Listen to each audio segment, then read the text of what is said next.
আরে গোপেল, তোর ছোটু ভাইটা এখন এনে থাকে না বলে কিবা কাম করে? কিবা কাম করে মানে ই কয়দিন আগত একটা কাপড় দোকান খুলাইছিল, এখন জেলত আছে। জেলত আছে কিয়? আরে পার্টনার, বেলেগর দোকান হাতুড়া দিয়ে খুলালে তো জেলত যাবই। আরে পার্টনার, তুই কি জানে কালি কিন্তু আমার ঘৰত চোৰ আহিছিল। হয় নেকি? তাৰ পিছত কি হব, মোৰ ঘুমটাই ভাঙে গেল। তাৰ পিছত চোৰ তাক সুধিলং যে কি কৰি আছে, তাৰ পিছত কয় যে তোমাৰ ঘৰত টাকা বিচাৰি আছো। হয় নেকি? তাৰপিছত তই কি চৰ্তাক পুলিচ থানাত দিছে? নাই নাই দিন, এখন মা বাবা বা আমার ঘৰত কত টাকা থৈ মই চোৰৰ লগতে বিচাৰোৱা আৰম্ভ কৰিলো। আরে গোপেল, মাঝে মাঝে কিন্তু ভাবং যে ফ্রান্সর আইফেল টাওয়ার তাই কিনে লং নাকি। আরে বন্ধু, এতখিনি সহজ নহয়, মই বিক্রি করলেহে তুই কিনিও পাব। আরে গোপেল, তুই জানি না নাই মোবাইলত কি করলে টিভি দেখা পায়? আরে বন্ধু, এটা একদম সহজ। মোবাইলের ক্যামেরা অন করে টিভির আগত রাখিয়া দিবি, তুই টিভি দেখা পাইয়া যাব। আরে গোপেল, তুই মূর্খ নিচিনা কথা কিয় কৈ আছে? আরে বন্ধু, যাতে তোর বুঝাত সুবিধা হয় তার কারণে তো কৈ আছো।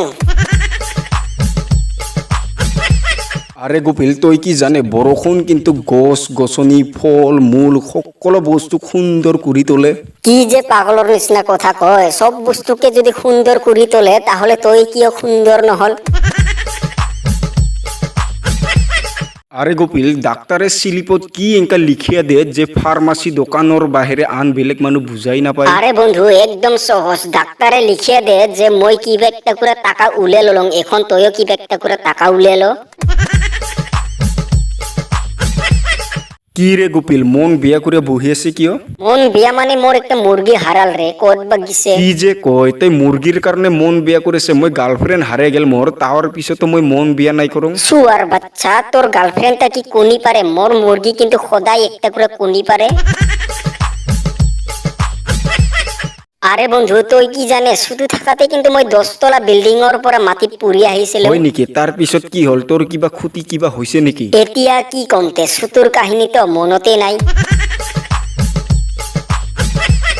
আরে গোপিল, যদি তো পুনর্জন্ম লওয়ার কারণে সুবিধা দিওয়া হয় তাহলে তুই কি হয়ে জন্ম লব? হয় নেকি? তাহলে তো মই জিঠি পোকা হয়ে জন্ম লম। জিথি পোকা কিয়? এত বস্তুর মাঝে তুই জিথি পোকা কিয় হব? কারণ মোর তিরি কিন্তু অকল জিঠি পোকাকে ভয় খায়, মোক তো ভয়ে নাখায়। কি রে গোপিল, তুই বলে তোর গার্লফ্রেন্ড তো বহুত মরম করে? হয় করং তো। হয় নাকি? কত মরম করে? কত মরম করে মানে মোর গার্লফ্রেন্ডের জ্বর হলে কিন্তু মই নিজে টেবলেট খাং। কি রে গোপিল, তোক দেখোন কালি দেখা পালাম 10 হাত দিগলা পাইপ দিয়া তুই সিগারেট খাই আছিল, কিন্তু কিয়? কিয় মানে বাবাই কয় যে সিগারেটের পৰা 10 হাত দূৰত থাকিবি।